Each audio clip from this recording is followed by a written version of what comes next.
বলো রে মা, তুমি আমার বাড়ি এসেছো কি কারণে? না এমনি এসেছো? আমার ফাতেমা রাদিয়াল্লাহু তাআলা আনহা বলে, হুজুর গো, আমার বাড়িতে বড় অভাব, বড় অনটন। আমার দুই সন্তান এখনো পর্যন্ত কিছু খায় না, আমরা নিজেও খেতে পাই না। আমি শুনলাম আপনার জামাতা বলেছে আপনার কাছে নাকি অনেক গানিমাতের মাল এসেছে, ওইখান থেকে যদি কিছু দিতে আমরা বাড়ি নিয়ে যেতাম। আমার নবীজি বললেন, ফাতেমা, এই গানিমাতের মাল তোমাকে দেওয়া যাবে না, আমার নেওয়া যাবে না। এই গানিমাতের মাল আমার উম্মতের জন্য, আমার সাহাবীদের জন্য আমি এই গানিমাতের মাল বিলি বন্টন করে দিব। জোরে বলেন সুবহানাল্লাহ। যখন এই কথা আমার নবীজি আমার ফাতেমাকে বললেন, আমার ফাতেমা কোনো রকম নারাজ হইলেন না, রাগান্বিত হইলেন না, কষ্ট পাইলেন না, চোখ থেকে পানি পড়ল না। আমার ফাতেমা মিষ্টি সুরে যেন একবার পড়লেন আলহামদুলিল্লাহ। জোরে বলেন সুবহানাল্লাহ। আর আমাদের মতো যদি বেটি হইতো, রে বাপ রে, বাপ দিবে না, বাপ মরে গেলেও বাপের শেষ মুখখান দেখতে আসবো না। যে বাপ মারা গেল বাপের শেষ মুখখান দেখতে আসবো না। আমাদের মায়েদের কথাবার্তায় আলাদা। এই মা, আমার জান্নাতি রানী ফাতেমা রাদিয়াল্লাহু তাআলা আনহার চরিত্র কেমন ছিল আপনি একবার শুনেলেন, জেনেলেন, আর এই রকম চরিত্র আপনিও গঠন করেন। আল্লাহ পাক রব্বুল আলামিন যেন সেই তৌফিক ইনায়াত করেন। সকলে বলেন আমিন সুম্মা আমিন। আমার ফাতেমা রাদিয়াল্লাহু তাআলা আনহা যেন আমার দয়ার নবী, মায়ের নবী সাল্লাল্লাহু তাআলা আলাইহি ওয়াসাল্লামের কথা শুনে আমার ফাতেমা আলহামদুলিল্লাহ পড়ে আবার যেন বাড়ির দিকে রওনা হয়ে গেল। কিন্তু বাবাজি,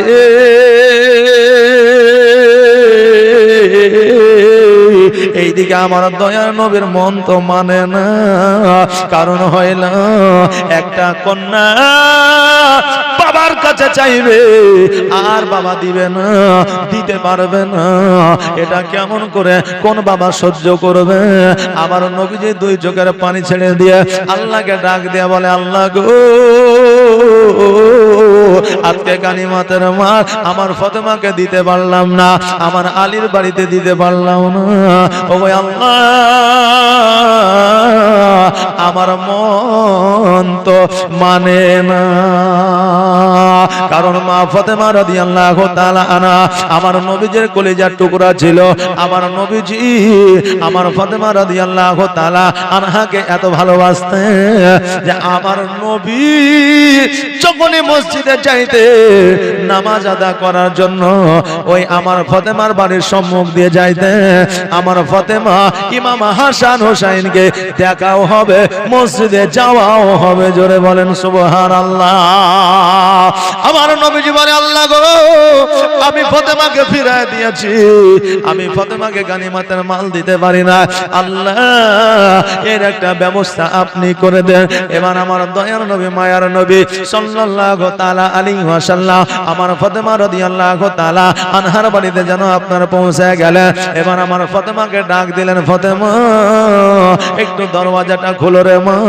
এবার যখন দরওয়াজাটা খুললে, খোলার পরে আমার নবীজিকে দেখলে, এবার ফাতেমা বলতেছে, ইয়া রাসূলুল্লাহ, ইয়া হাবিবাল্লাহ, নবী গো, আমার বাড়িতে কিছুই না, আপনার সম্মানের জন্য কি করতে পারি আপনি বলুন। একটা মেহমান যখন আপনার বাড়িতে যাবে তখন কত রকমের খাবারের আইটেম করেন নাকি বলে?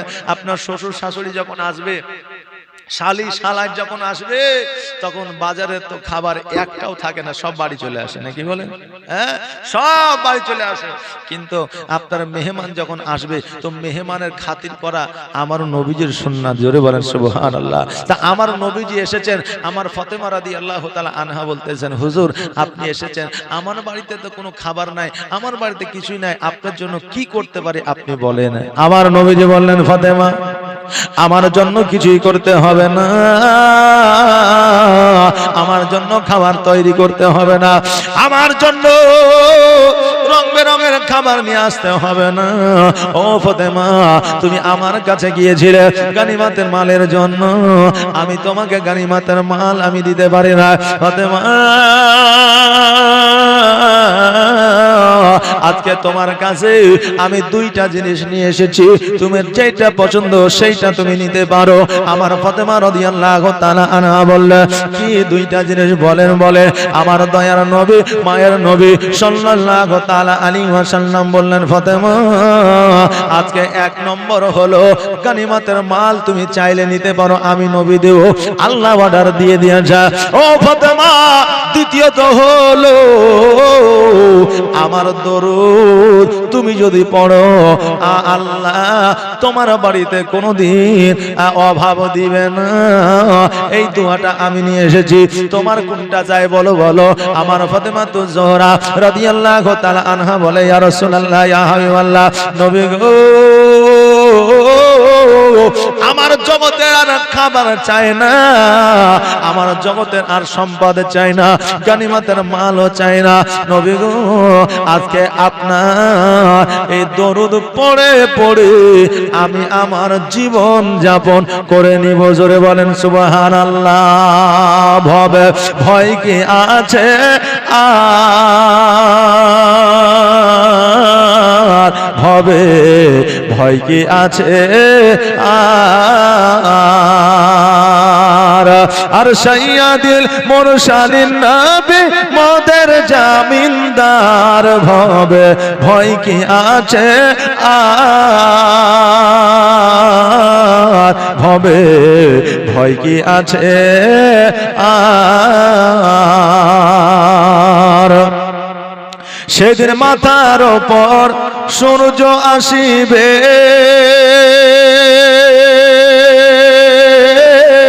আর সেই তাপেতে মগজ গলিবে। সেদিন মাথার উপর সূর্য আসিবে, আর সেই তাপেতে মগজ গলিবে। সেদিন রহমাতাল্লিল, সেদিন রহমাতাল্লিল আলামিন মোদের করবেন পার ভবে ভয় কি আছে আর ভবে ভয় কি আছে আর সাইয়্যিদুল মুরসালিন নবী মোদের জামিনদার ভবে ভয় কি আছে আর ভবে ভয় কি আছে আর ভবে ভয় কি আছে আর ভবে ভয় কি আছে আর দরুদ পড়ো তুমি বারে বার,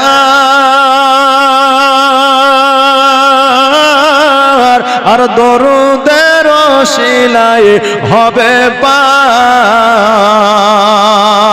জোরে বলেন সুবহানাল্লাহ। একবার হাত উঠিয়ে বলেন তো ইয়া রাসূলুল্লাহ। আর দরুদ পড়ো তুমি বারে বার, আর দরুদের শিলাই হবে পার।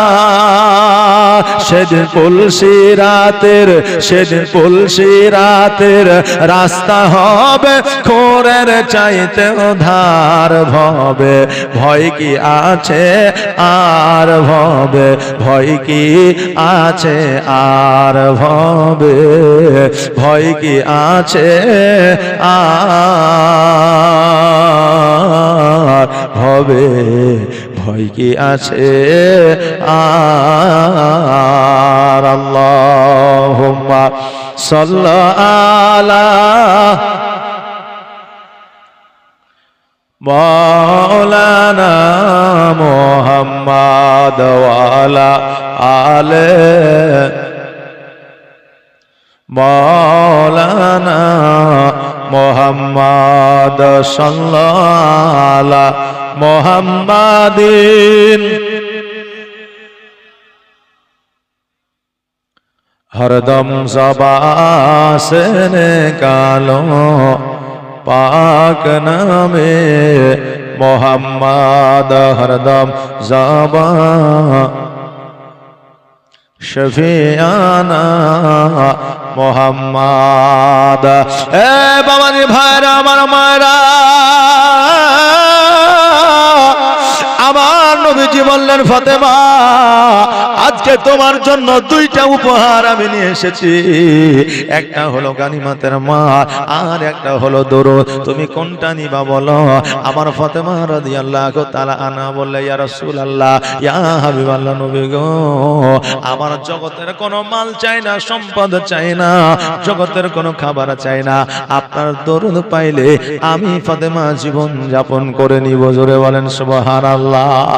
আমার নবীজি দরুদ দিয়া আমার নবীজি চলে গেলে, যাওয়ার পরে এইদিকে আমার নবীজি সাহাবীদের কাছ থেকে আমার নবীজি একটা পাহাড়ের উপরে গেলে, পাহাড়ের উপরে যাইয়া আমার নবীজি উম্মতের জন্য যেন অঝর নয়নে কাঁদে, এত কাঁদে, এত কাঁদে যে আমার নবীজি কেঁদে কেঁদে যেন আপনার ওই পাহাড়ের আপনার উপর দিয়ে যেন আপনার চোখের পানি বয়ে যায়। সুবহানাল্লাহ, সুবহানাল্লাহ। আমার নবীজি উম্মতের জন্য কাঁদতে কাঁদতে আমার নবী যেন সিজদায় পড়ে গেছে। আমার নবীজি সিজদায় পড়ে গেছে। 1 ঘন্টা নয়, 2 ঘন্টা নয়, আমার নবীজি সেই তখন গেছে আপনার সিজদায় পড়েছে। সন্ধ্যা হয়ে গেছে, নবীকে দেখা যায় না, নবীকে পাওয়া যায় না। এইদিকে আবু বকর সিদ্দিক রাদিয়াল্লাহু তাআলা আনহু আমার নবীজিকে যেন আপনার খোঁজাখুঁজি আরম্ভ করে দিয়েছে। উমর ফারুক রাদিয়াল্লাহু তাআলা আনহু আমার নবীজিকে যেন আপনার খোঁজাখুঁজি আরম্ভ করে দিয়েছে। আব্দুল্লাহ ইবনে আনসারী রাদিয়াল্লাহু তাআলা আনহু আমার নবীজিকে যেন আপনার খোঁজাখুঁজি করতে আরম্ভ করে দিয়েছে। এইদিকে আমার হযরতে ওসমান গনি রাদিয়াল্লাহু তাআলা আনহু আমার নবীজিকে খোঁজাখুঁজি আরম্ভ করেছে। আমার হযরতে আলী রাদিয়াল্লাহু তাআলা আনহুর কানে খবর গেল, আমার আলী রাদিয়াল্লাহু তাআলা আনহু যেন আমার নবীজিকে খুঁজতে আরম্ভ করেছে।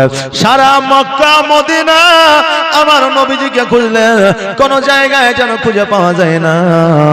হঠাৎ করে আবু বকর সিদ্দিক রাদিয়াল্লাহু তাআলা আনহু লক্ষ্য করে দেখছে যেন আমার নবীজি একটা পাহাড়ের উপরে সিজদায় পড়ে ইয়া হাবলে উম্মতি উম্মতি বলে কাঁদে। জোরে বলেন সুবহানাল্লাহ।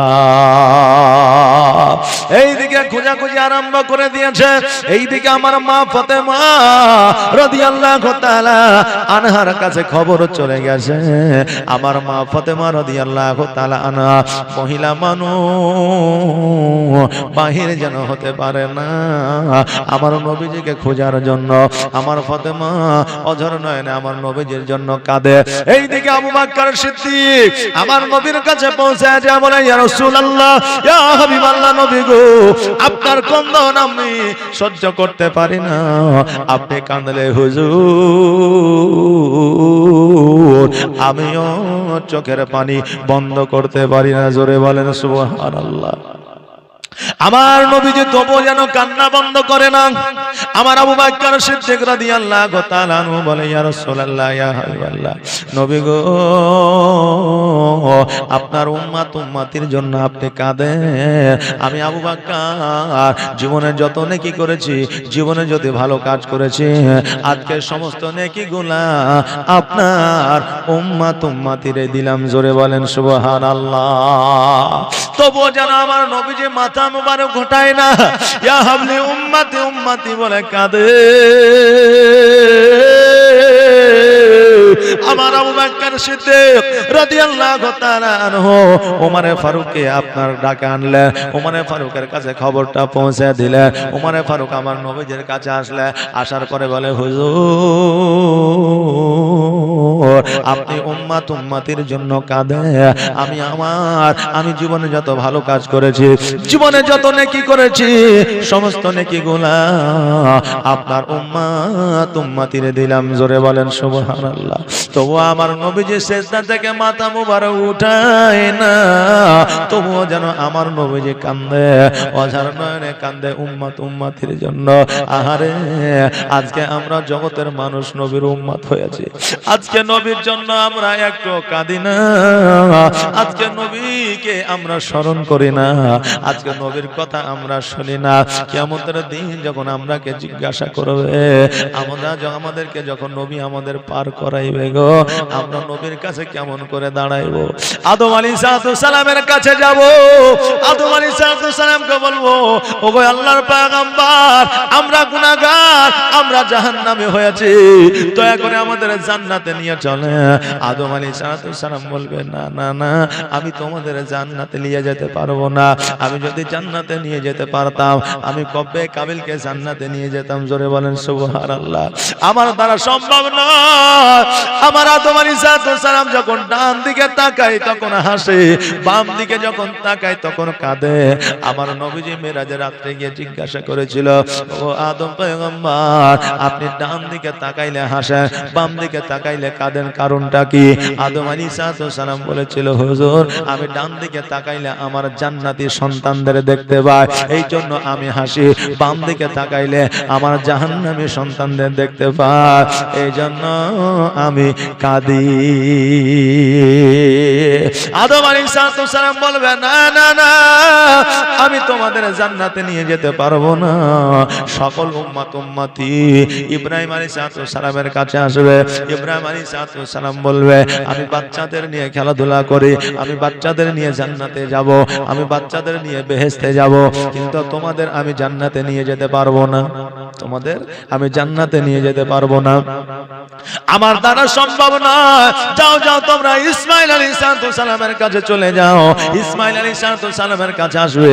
ইসমাইল আলাইহিস সালাম বলবে, আমার দ্বারা সম্ভব নয়। হযরতে ঈসা আলাইহিস সালামের কাছে আসবে, উনিও বলবে, আমার দ্বারা সম্ভব নয়। হযরতে ইউসুফ আলাইহিস সালামের কাছে আসবে, উনিও বলবে, আমার দ্বারা সম্ভব নয়। হযরতে ইয়াকুব আলাইহিস সালামের কাছে আসবে, উনিও বলবে, আমার দ্বারা সম্ভব নয়। হযরতে শীশ আলাইহিস সালামের কাছে আসবে, উনিও বলবে, আমার দ্বারা সম্ভব নয়।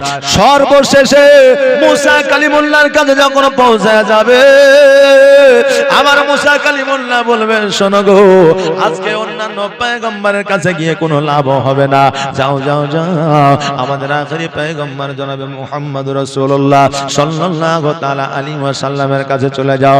একমাত্র পার করাইতে পারলে আমাদের আখেরি পয়গম্বর তোমাদের পার করাইবে। জোরে বলেন সুবহানাল্লাহ।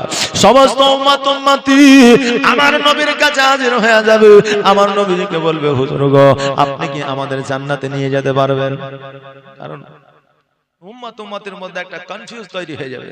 দেখবেন আপনার কোনো রোগ হয়েছে, আপনার কোনো রোগ হয়েছে, আপনি ডাক্তারের কাছে দৌড়ে বেড়াচ্ছেন, কোন ডাক্তার আপনার রোগ ভালো করতে পারছে না।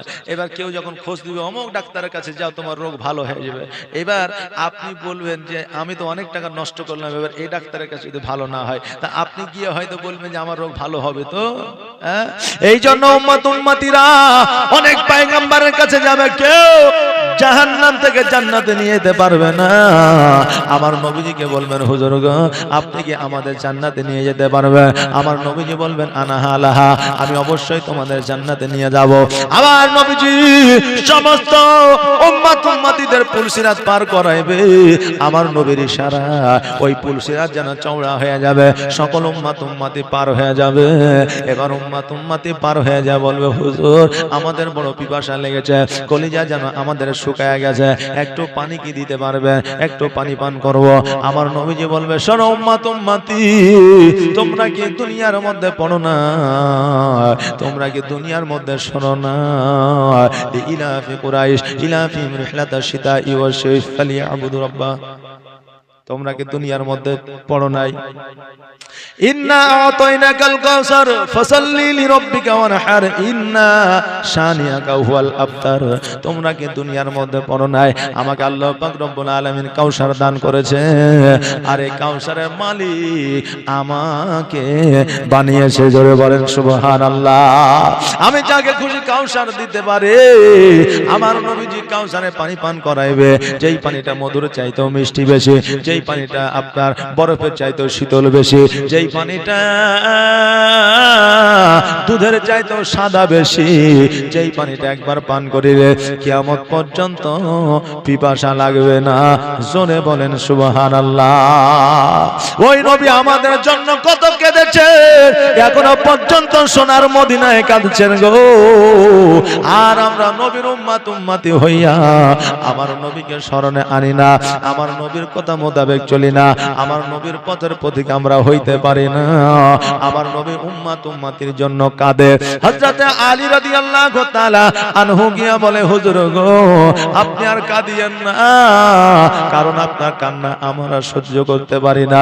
কারণ আপনি কাঁদলে আমাদের চোখে পানি চলে আসে, আমরাও কান্না বন্ধ করতে পারি না।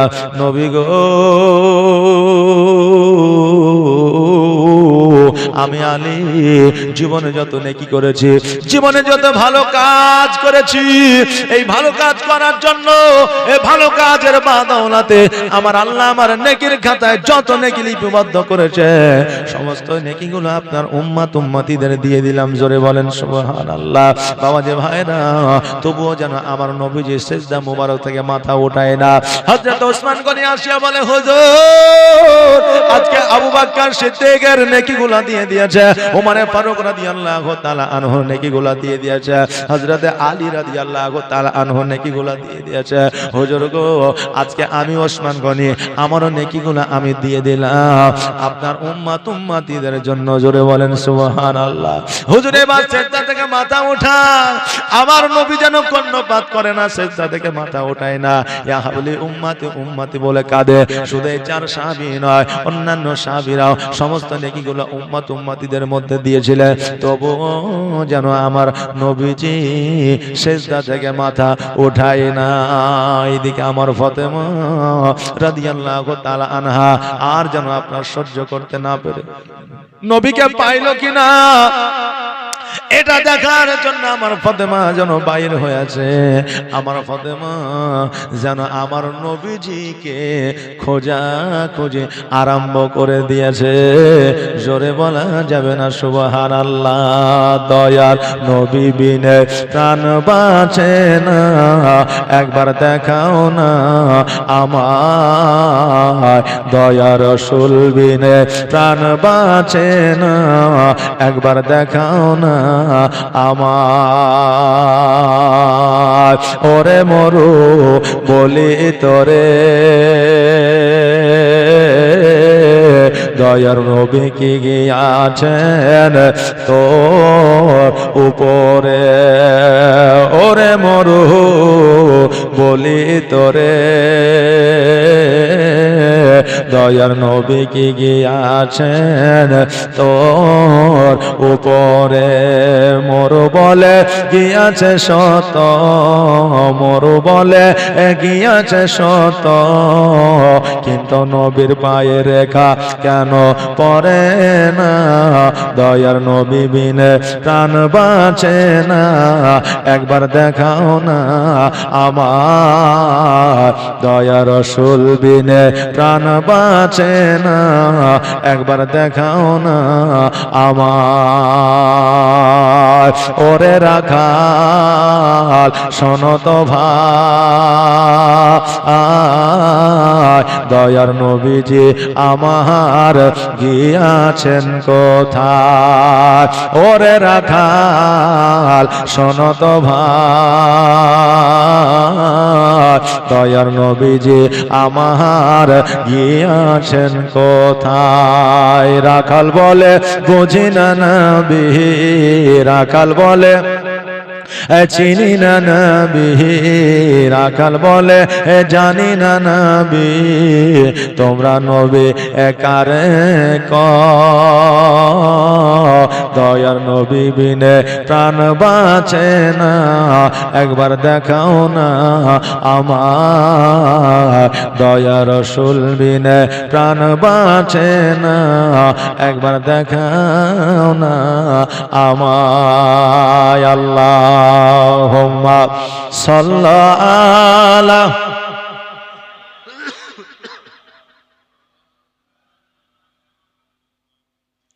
ওয়ালা আলে সাইয়্যিদিনা মুহাম্মাদ সাল্লাল্লাহু আলা মুহাম্মাদিন मोहम्मद हरदम ज़बा पाक नामे मोहम्मद हरदम ज़बा শফিয়ানা। এইদিকে আমার ফাতেমা রাদিয়াল্লাহু তাআলা আনহা আমার নবীজিকে যেন আপনার খোঁজাখুঁজি করে। আবু বকর সিদ্দিক রাদিয়াল্লাহু তাআলা আনহু ডাক দিয়া বলে, ও আলী, তুমি কি ফাতেমাকে খবর দিয়েছো যে আমার ফাতেমা এখনো পর্যন্ত আসে না, আমার ফাতেমা কি খবর পায় না? আলী বলে, না না না, আমার নবীজি এই অবস্থা দেখে আমি বাড়ি যাইতে পারি না, আমার ফাতেমাকে খবর এখনো পর্যন্ত দিই নাই। এবার বাবাজি ভাইরা, আমার আলী রাদিয়াল্লাহু তাআলা আনহু আমার ফাতেমাকে যেন আপনার খোঁজাখুঁজি আরম্ভ করলে নবীর কথা জানাবো বলে হঠাৎ করে ফাতেমার সঙ্গে সাক্ষাৎ হইল। ফাতেমাকে বলে, আমার প্রাণের বিবি, শোনো শোনো, আমার নবীজিকে পাওয়া গেছে, পাহাড়ের উপরে সিজদায় পড়ে গেছে, উম্মাত উম্মাতির জন্য কাঁদে। ও ফাতেমা শোনো, আজকে আমরা সাহাবীরা এত করে বলি, কিন্তু নবী সিজদা থেকে মাথা উঠাই না, এত কান্দে রে,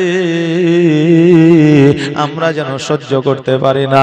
আমার ফাতেমা রাদিয়াল্লাহু তাআলা আনহা শোনার সঙ্গে সঙ্গে যেন আপনার ছুটতে ছুটতে আমার নবীর কাছে এসেছে। আসার পরে বলে, ইয়া রাসূলুল্লাহ, ইয়া হাবিবাল্লাহ, নবী গো, আপনি দয়া করে সিজদা থেকে মাথাটা উঠান, কেন না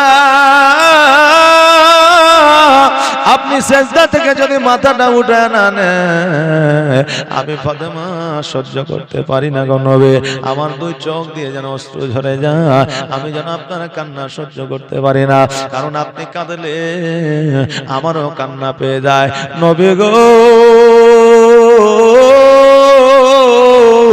আমি ফাতেমা বড় এতিম, আপনি ছাড়া আমার কেউ না, আজকে আপনি কাঁদবেন, আপনার কান্না আমি সহ্য করতে পারি না। তবু আমার নবী যেন কর্ণপাত করে না, সিজদা থেকে যেন মাথা মুবারকটা উঠাই না। আমার হযরতে ফাতেমাতুজ জোহরা রাদিয়াল্লাহু তাআলা আনহা বলে, ইয়া রাসূলুল্লাহ, ইয়া হাবিবাল্লাহ, নবী গো, আপনি যদি এই সিজদা মুবারক থেকে মাথাটা না উঠান, আমি ফাতেমা সিজদায় পড়ে যাব, জীবনে মাথা উঠাইব না। জোরে বলেন সুবহানাল্লাহ। আমার ফাতেমা বললে, হুজুর, আমিও সিজদায় পড়ে যাব, জীবনে কোনোদিন মাথা মুবারক আমিও উঠাবো না। যেমন এই কথা বলেছে আমার নবীজি, সঙ্গে সঙ্গে মাথা মুবারকটা যেন সিজদা থেকে উঠা নিয়েছে, সিজদা থেকে মাথা মুবারকটা উঠায় নিয়েছে। দয়ার নবী বিনে প্রাণ বাঁচে না, একবার দেখাও না আমার, দয়ার রাসূল বিনে প্রাণ বাঁচে না, একবার দেখাও না আমার। ও বাবারে ভাইরা, আমার মা ফাতেমা রাদিয়াল্লাহু তাআলা আনহা বললেন, হুজুর গো, আপনি সিজদা থেকে মাথাটা উঠায় নিলে, আপনার মুখমণ্ডল আমি দেখলাম, আপনার চেহারাখানা আমি দেখলাম, নবী গো, আপনার চেহারা দেখে আমি ফাতেমা আমার কলিজাটা জুড়ায় গেল। সাহাবীরা বলে, ইয়া রাসূলুল্লাহ, ইয়া হাবিবাল্লাহ, নবী গো, আজকে আমরা এত করে বললাম, আজকে আমাদের নেকিগুলো আপনার উম্মত উম্মতিকে দিলাম, কিন্তু নবীজি আজকে আপনি সিজদা থেকে মাথা মুবারকটা উঠাইলেন না, আর ফাতেমা যেমনই বলল সিজদায় পড়ে যাব, আর মাথা মুবারক উঠাইব না, আর সঙ্গে সঙ্গে মাথা মুবারকটা উঠাইলেন, কারণটা বুঝলাম না। আমার দয়ার নবী, মায়ার নবী সাল্লাল্লাহু তাআলা আলাইহি ওয়াসাল্লাম বলে, শোনো গো, আমার এই ফাতেমা একটা সিজদায় রাত্রি অতিবাহিত করে দিয়েছে, অপর সিজদায় দিন অতিবাহিত করে দিয়েছে, আজকে এই ফাতেমা যদি সিজদায় পড়ে যেত, কিয়ামত পর্যন্ত সিজদা থেকে মাথা উঠাইতো না। ও গো দয়ার নানা জান, ও গো সারওয়ারে মদিনা, আপনার হোসাইন হয়েছে ওই কারবালায় রওয়ানা। আখেরি সালাম নাও নানা ওই ছেড়ে যায় সোনার মদিনা, ওই ছেড়ে যায় সোনার মদিনা।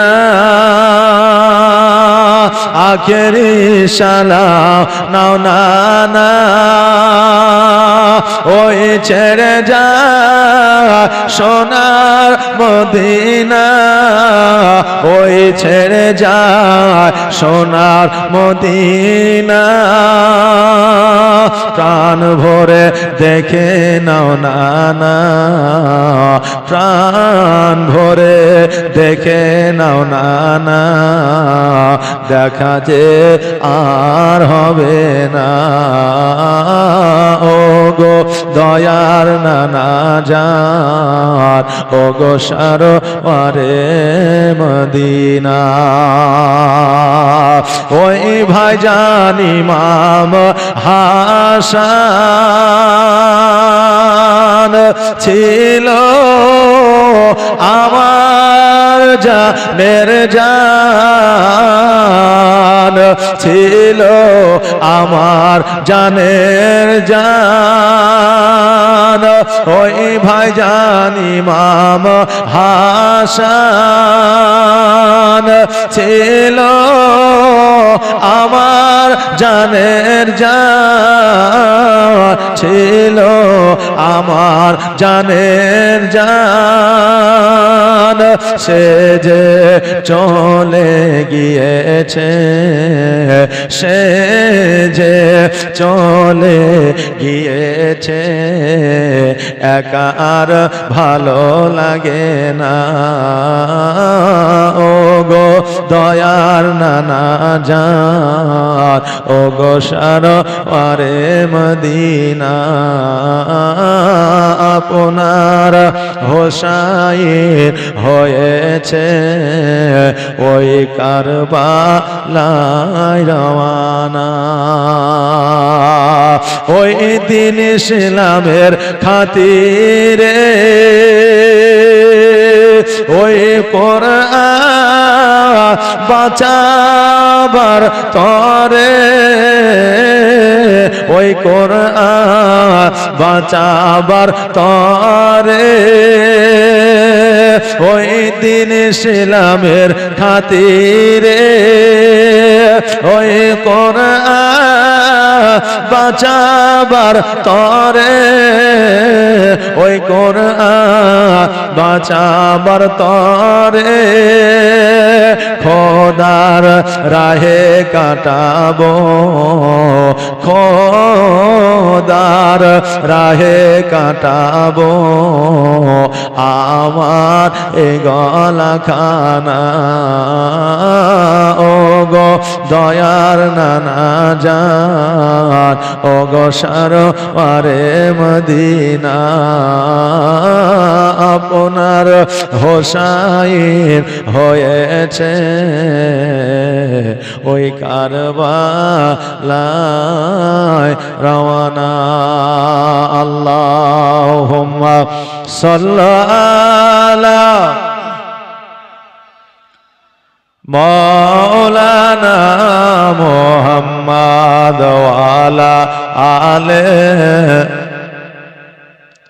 মাওলানা মুহাম্মদ সাল্লাল্লাহু আলা মুহাম্মাদিন মোহাম্মদ হরদম ज़बान से निकालो पाक नामे मोहम्मद हरदम ज़बान शफियाना। ओ बाबानी भाईराम আমার দয়ার নবী মায়ার নবী সাল্লাল্লাহু তাআলা আলাইহি ওয়াসাল্লাম বলে শোনো ও আমার সাহাবীরা শুনে না আজকে আমার ফাতেমা সিজদায় পড়ে গেলে আর মাথা উঠাইতো না এই জন্য আমি নবীজি সিজদা থেকে মাথাটা উঠায় নিয়েছি আমার নবীও কান্দে আমার মা ফাতেমা রাদিয়াল্লাহু তাআলা আনহা কান্দে আমার নবীজির গায়ে কালো একটা চাদর গায়ে ছিল ওই চাদরটা দিয়া আমার মা ফাতেমাকে যেন আপনার চাদরের মধ্যে ঢোকায় নিলে আর যেন আমার ইমাম হাসান হোসেনকে ঢোকায় নিলে আর আলীকে ডাকলেন আলী রে আসো আসো আজকে আমার চাদরের তলে চলে আসো এবার আমার নবীজি আমার আলীকেও যেন চাদরের তলে নিয়ে নিল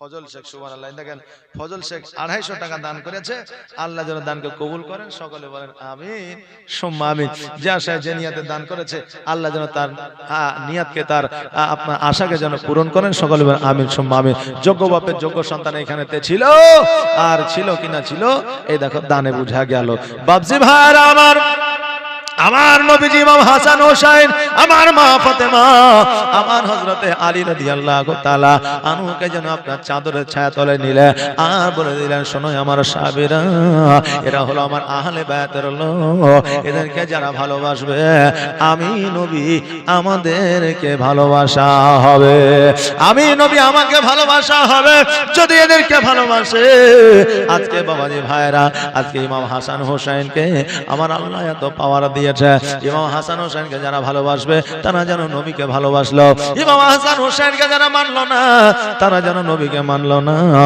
এই জন্য ইমাম হাসান হোসেনের আওলাদ ইমাম হাসান হোসেন হলো আমার নবীর আওলাদ আর আলেমরা হলো আলে রাসূল জোরে বলুন সুবহানাল্লাহ এখন আমরা মনে মনে বলি অনেকেই বা প্রকাশ্যেও বলি যে একটা মৌলবী দোষ করলে হাজারো মৌলবীর দোষ দিয়ে বলবে যে আসলে মৌলবীরাই খারাপ বলি না যে হ্যাঁ বাবজি ভাইরা এখন কথা হইল এই দেখেন মানিক চাঁদ সুবহানাল্লাহ কত সুন্দর নাম গো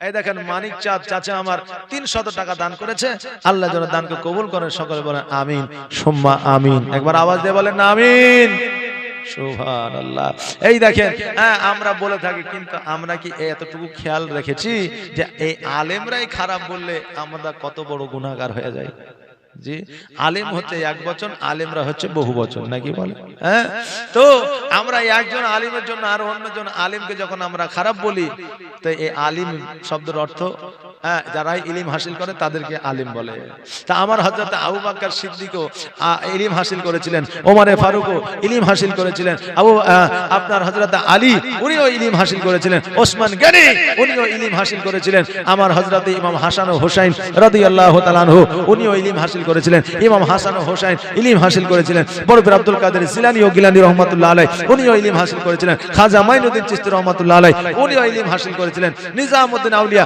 উনিও ইলম হাসিল করেছিলেন অতএব যারা ইলম হাসিল করে তাদেরকে আলিম বলা হয় অতএব আলিমরাই খারাপ যখন বলবো তখন ইনাদেরকেও আমরা জড়িত করে দেব অতএব আমাদের ঈমান বরবাদ হয়ে যাবে জরুল নাউজুবিল্লাহ এই দেখেন সুবহানাল্লাহ শাহনাজ পারভিন এই দেখেন 200 টাকা দান করেছে আল্লাহ যেন দানকে কবুল করে সকলে বলেন আমিন সুম্মা আমিন যে আশায় যে নিয়তে করেছে দান আর দানকে কবুল করো ওগো রহমান যোগ্য বাপের যোগ্য বেটি এখানে আসিয়া 200 টাকা দান দিল আপনার মসজিদের লাগিয়া যে আশায় যে নিয়তে করেছে দান আর দানকে কবুল করো ওগো রহমান বিরাদার মিল্লাত ইসলামিয়া তাই একজন আলেম যদি খারাপ হয় যদি তার আচরণ ব্যবহার যদি ভালো না হয় যদি আপনার কাছে সম্মানীয় না হয় তো সব আলেমই খারাপ এই কথা বলবেন না জি আপনাদের এই এলাকায় আমাদের মুর্শিদাবাদ একটু আগেই বলছিলাম গল্প করছিলাম যে মুর্শিদাবাদের মানে টোটাল দেশের মধ্যে আমাদের পশ্চিম বাংলার মধ্যে মুর্শিদাবাদ হলো আলেমদের খনি আর মুর্শিদাবাদের মধ্যে হলো এই নসিপুর হচ্ছে আলেমদের খনি জোরে বলেন সুবহানাল্লাহ আলেম কি সবাই হইতে পারে সবার কবলে আছে নাই আর সব জায়গাকে আলেম তৈরি করতে পারে সব জায়গার কবলে কিন্তু জোটে না আপনাদের নসিবে জোটেছে আজকে নসিপুর ফুরকানিয়া মাদ্রাসা একটা যোগ্যতম মাদ্রাসা এবং এই আপনার এই জায়গায় একটা নয় দুইটা নয় শত শত নয় হাজারো হাজার আলিম আজকে আপনি দেশে বিদেশে পাবেন আজকে এখানকার আলেম আপনার মক্কাতেও পাবেন, মদিনাতেও পাবেন।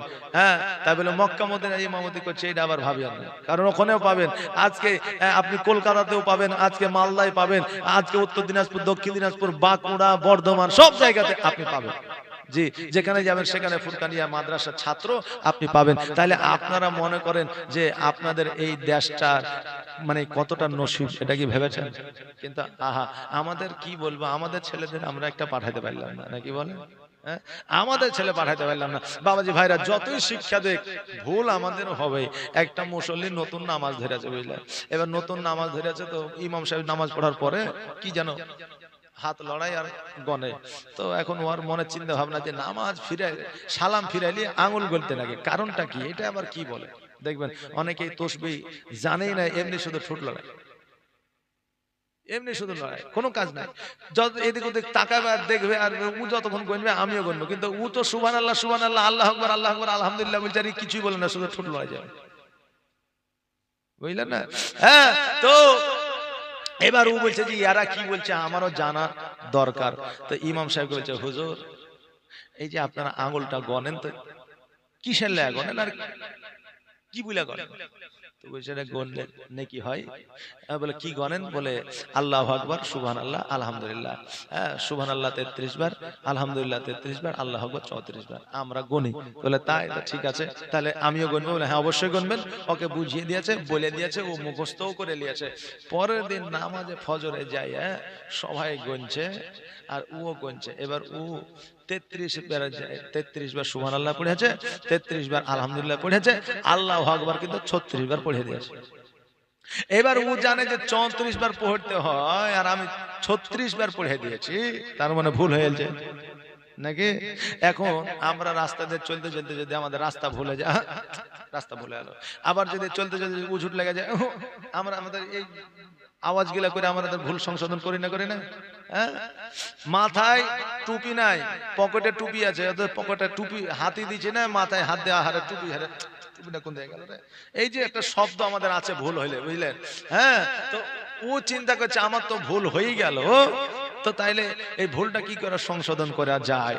তখন ও বলছে আল্লাহু আকবার, মানে আল্লাহকে বুঝাচ্ছে যে এটা লা, এটা বাদ, বুঝলেন না? মানে ও বলছে আল্লাহু আকবার মানে এটা আল্লাহকে বুঝাচ্ছে যে এটা বাদ। 34 বারের জায়গায় 36 বার হয়েছে। আবার বলছে আল্লাহু আকবার ইমাম সাহেব বলছে যে আচ্ছা সবাই আল্লাহু আকবার করছে, আর আপনি করছিলেন কেন? তো ও বলছে আর বললেন না, 34 বেলায় 36 বার গনে নিয়েছে, তাই 2 বার আল্লাহু আকবার বলে আল্লাহকে বুঝাইলাম যে এগুলা বাদ। 34 বারের 36 বার জায়গা তো 38 বার হয়ে গেল। বুঝি আল্লাহু আকবার বললে তো আর বেশি হইলো না কম হইলো? বেশি হইলো। তো কিছু জিনিস আছে একটু বেশি হইলেও অসুবিধা নাই, আর কিছু শিক্ষা পাওয়ার পরে যে আপনার ভুল আপনি নিজেই সংশোধন করবে ওইটাও কিন্তু না। আপনি ইমামের কাছে শিখেছেন, আপনি ইমামের কাছে জেনে নেবেন যে কোনটা ঠিক আর কোনটা আপনার ভুল। বাবাজি ভাইরা আমার যেটা বলছিলাম, আমার দয়ার নবী মায়ের নবী সাল্লাল্লাহু তাআলা আলাইহি ওয়াসাল্লাম বললেন এরা হলো আমার আহলে বায়াতের লোক, এদেরকে যারা ভালোবাসবে আমি নবী আমাকে তারা ভালোবাসলো। ইমাম হাসান হোসেনকে যারা ভালোবাসলো তারা যেন আমাকে ভালোবাসলো, ইমাম হাসান হোসেনকে যারা কষ্ট দিল তারা যেন আমাকে কষ্ট দিল। বাবাজি ভাইরা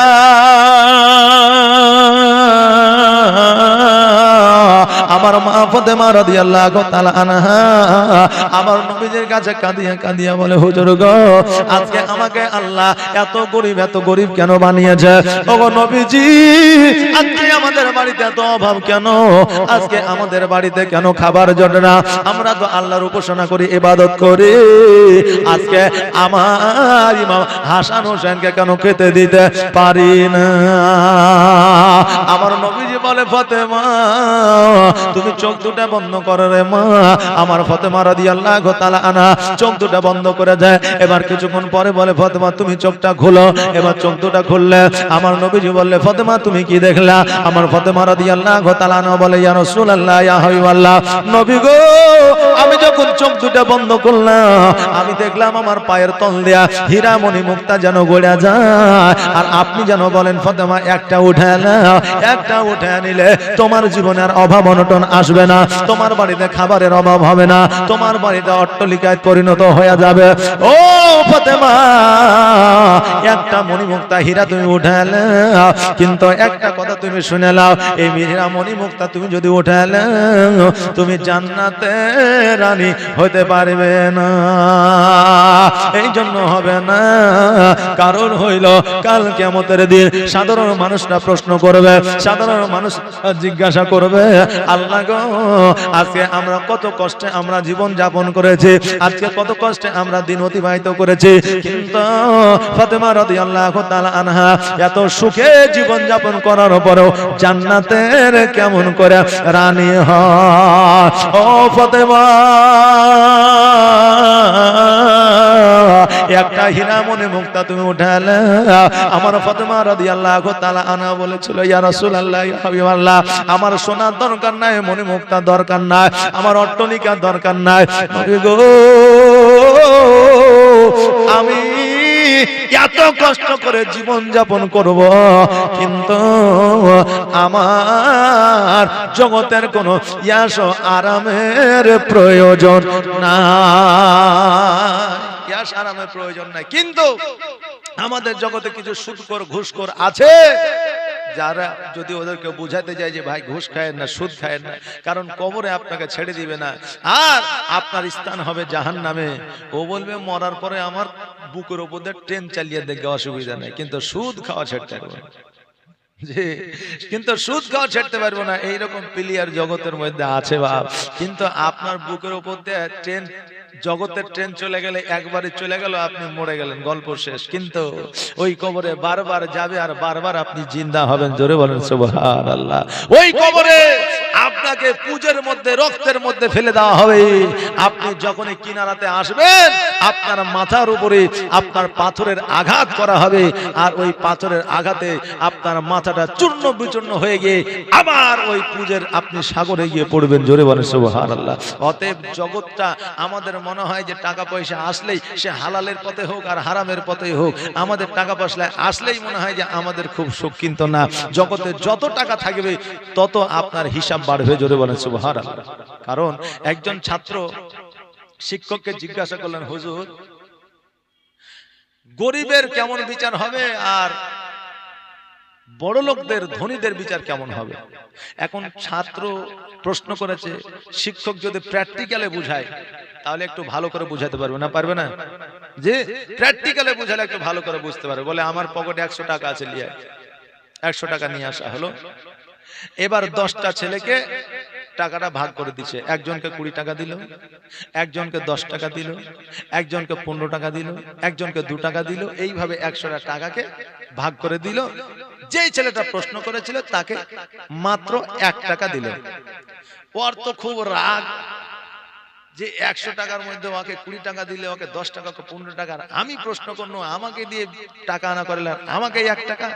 এখন আপনার ইমাম সাহেব যদি আপনার কিছু দেয়, এবার যদি দেখা যায় যে সবাইকে বেশি বেশি দিলে আর মুয়াজ্জিনকে যদি কম দেয়, তো মুয়াজ্জিন রাখবে না, রাখবে না? যে ওই মুয়াজ্জিন রাখবে যে আমি ইমাম সাহেবের সব সময় কাছাকাছি 5 ওয়াক্ত আজান দিই, ইমাম সাহেবকে আমি খাবার পৌঁছে দিই, তারপরে খাবারের পালি বুলিয়ে দিই, আর ওই আমাকে কম দিলে দাঁড়া, কাল থেকে আমি পালি বুলবো না। জি সুবহানাল্লাহ, মাশাআল্লাহ। তো এই দেখেন, এই ছাত্র কিন্তু বলছে যে আমি নিয়ে এলাম, আমি প্রশ্ন করলাম, আবার আমি কম।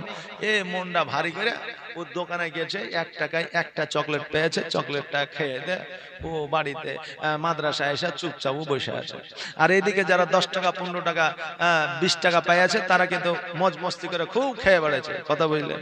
এবার পরের দিন সকালবেলা একটা তাওয়াকে গরম করেছে, তাওয়া বুঝেন তো, যে তাওয়াকে গরম করেছে। গরম করার পরে এবার বলছে, আব্দুল জব্বার, আব্দুর রহমান, আব্দুর রহিম, খালেক, মালিক, তোমরা উঠে এসো। যাকে যাকে টাকা দিয়েছিল তাদেরকে বলছে উঠে আসো। সবাই উঠে আসলো। এবার উঠে আসার পরে যে 20 টাকা দিয়েছিল যাকে, তাকে বললো ওই গরম তাওয়ার উপরে ওঠো, তোমাকে 20 টাকা দিয়েছো, 20 টাকার হিসাবটা দাও, কি কি করেছো? এবার ওই তাওয়ার উপরে উঠে বলছে, হুজুর 2 টাকার বাদাম খেয়েছিলাম, 3 টাকার চকলেট খেয়েছিলাম, 1 টাকার হাজমলা খেয়েছিলাম, তারপরে মুড়ি খেয়েছিলাম, তারপরে আমি সন্দেশ খেয়েছিলাম। এইভাবে 20 টাকার হিসাব দিতে তো দেরি হবে না, হবে না? যে দেরি হবে। তার পাটা পুড়ে ফুসালিয়ে নিলে, তার পাটা পুড়ে ফুসালিয়ে নিলে। ওরে বাবারে করতে করতে আপনার নেমে গেল। এবার যাকে 15 টাকা দিয়েছিল তাকে উঠানো হইলো। এবার বলছে বলো কি কি খেয়েছো? বলে হুজুর 1 টাকার বাদাম খেয়েছি, 2 টাকার চানা খেয়েছি, তারপরে আমি সন্দেশ খেয়েছি, তারপরে আমি চিড়া খেয়েছি, তারপরে কেক খেয়েছি। এইভাবে তারও হিসাব দিতে গিয়ে পাখানা পুড়ে গেল। যাকে 10 টাকা দিয়েছিল তাকে তাওয়ার উপরে উঠানো হলো, তারও হিসাব দিতে দিয়ে আপনার কি হলো? পাখান পুড়ে গেল। যাকে 1 টাকা দিয়েছিল তার খুব মজা। এবারও বুঝতে পেরেছে যে কি ব্যাপার, বিষয়টা কি। ও যাকে 1 টাকা দিয়েছিল ও চট করে তাওয়ার উপরে উঠে বলল হুজুর একটা চকলেট খেয়েছি, ফাটাম করে নেমে গেল। বুঝলেন না? আর গরমও লাগলো না, পাও পড়লো না। বলছে হুজুর একটা চকলেট খেয়েছি, আমাকে কত টাকা দিয়েছিলেন? ফাটাম করে নেমে গেল। এবার বলল ছাত্র এখানে আসো, বলো যার টাকা বেশি তার পা পড়লো না, যার টাকা কম তার পা পড়লো। বলে হুজুর যার টাকা বেশি তার পা পড়লো। বলে হিসাবটা তাকে বেশি লাগলো না কম লাগলো? বলে বেশি লাগলো। আর তোমার 1 টাকা আছে বলে তোমাকে কম লাগলো? বলে হ্যাঁ। বোঝা গেল যার টাকা বেশি, ধন বেশি, সম্পদ বেশি, কিয়ামতের দিন তাকে বেশি হিসাব লাগবে। গরিব যারা হবে তাদেরকে হিসাব কম লাগবে। এমনও হবে রে আমার আল্লাহ বলবে বান্দা রে আজকে তোমাকে জাহান্নামে কি কষ্ট দিব। জগতের মধ্যে তুমি টাকা পাও না, পয়সা পাও না, বড় অভাবে জীবন যাপন করেছো, দুনিয়ার মধ্যে কষ্ট উপভোগ করেছো। যাও যাও যাও, আমি আল্লাহ তোমার জীবনের গুনাহগুলো মাফ করে দিয়া আমি তোমাদেরকে জান্নাতবাসী করে দিলাম। জোরে বলেন সুবহানাল্লাহ। আমি তোমাদেরকে আমি আল্লাহ জান্নাতবাসী করে দিলাম। ও বাবাজি ভাইরা, তাই টাকা বেশি থাকলে যে মোরা সুখী সেটা কিন্তু নয়, টাকা না থাকলেও সুখ পাওয়া যায়। আর প্রেমের খেলা খেলছো দয়াল রে দয়া, তোর খেলা চমৎকার। আর না পাকে মানুষ বানায়া আমি লাই সবা যার রে, প্রেমের খেলা খেলছো দয়াল রে। আমার মন যাইয়া রে, দিল যাইয়া রে মুর্শিদ নিজে। দেখেন বেনামেতে 50 টাকা দান করেছে, আল্লাহ যেন দানকে কবুল করেন, সকলে বলে আমিন। আমার মন যাইয়া রে, দিল যাইয়া রে মুর্শিদ নিজে এর দেশে যায়। আমার দিল যাইয়া রে, গজলটা তো রেখে দিলাম কালকে বলবো এই জন্য। আর এই গজলটা পুরো বলবো না, একটা কলি বলবো আবার কালকে বলবো, কারণ এই দিকে আপনাদের একটু টেলার শুনে যাচ্ছে, কালকে যাতে তাড়াতাড়ি আসেন। কথাকে বুঝতে পারলে কিনা? ও মুর্শিদ একে আমার ভাঙা না, তার উপরে তুফান বাও, ঝলকে ঝলকে উঠে পানি রে, আগের নাও আরি রে, কাঞ্চা বাঁশের বেড়া রে, বাজার লুটায়া নিল চোরে রে। আমার মন যাইয়া রে, দিল যাইয়া রে মুর্শিদ নিজে এর দেশে যায়। আমার মন যাইয়া রে, দিল যাইয়া রে মুর্শিদ নিজে এর দেশে যায়। ও মুর্শিদ সবার আছে জায়গা জমি, ধন দৌলত নাহি তুমি, আমার মনে আছো শুধু তুমি রে। জীবনে মরণে ঠাই দিও মুর্শিদ চরণে, জীবনে মরণে ঠাই দিও মুর্শিদ চরণে, তুমি বিনে যেন মরি রে। আমার মন যাইয়া রে, দিল যাইয়া রে মুর্শিদ নিজে এর দেশে যায়। আমার মন যাইয়া রে, দিল যাইয়া রে মুর্শিদ নিজে দেশে যায়। মুর্শিদের মুরিদ যারা হয়ে যায় তাদের দিলটা আমার আল্লাহ পরিষ্কার করে দেয়। জোরে বলেন সুবহানাল্লাহ। তবে মুরিদ হইতে হবে সাচ্চা পীরের কাছে। এখন গাঁজাখোর মদখোর তাড়িখোরের কাছে যদি মুরিদ হয়ে যায় তাইলে কি হবে? জি হবে না। পীর কেমন হতে হবে একবার ছোট্ট করে ওয়াকিয়াটা শুনলেন। সব রকম জ্ঞানের দরকার আছে আমাদের। পীর কেমন হতে হবে?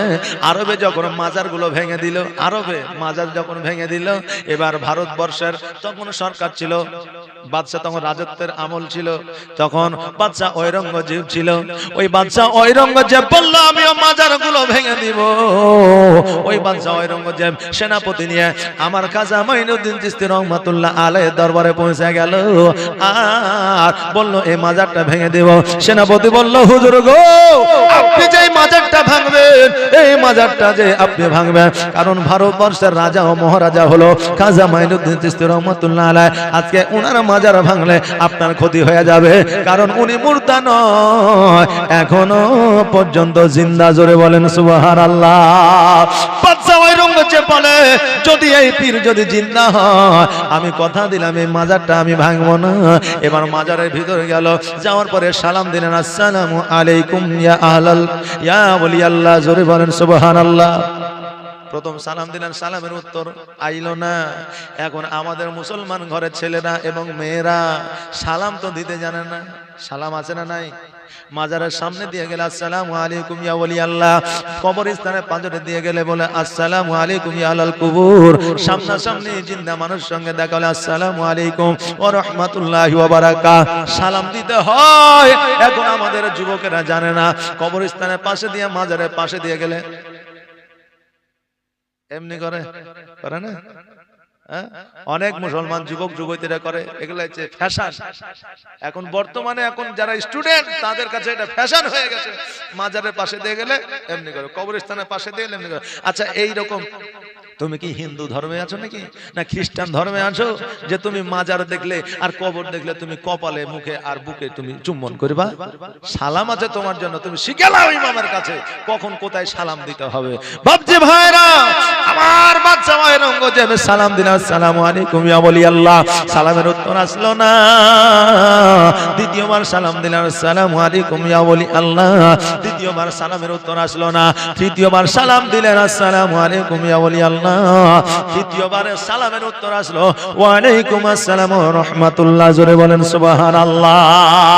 বাদশা ঔরঙ্গজেব চিন্তা করে আল্লাহ আজকে আমি কি করছিলাম, মাজারটা ভাঙতে এসেছিলাম, আজকে জিন্দা জিন্দা, আজকে এই মাজারের ওলি জিন্দা, অতএব মাজার ভাঙা যাবে না। বাদশা ঔরঙ্গজেব সেই আমলে 3 মণ সোনা অর্থাৎ 1 কুইন্টাল আপনার 1 কুইন্টাল 20 কেজি সোনা দিয়া ওই আমার খাজা মাইনুদ্দিন চিশতির গম্বুজটা বানিয়ে দিয়েছিলেন। জোরে বলেন সুবহানাল্লাহ।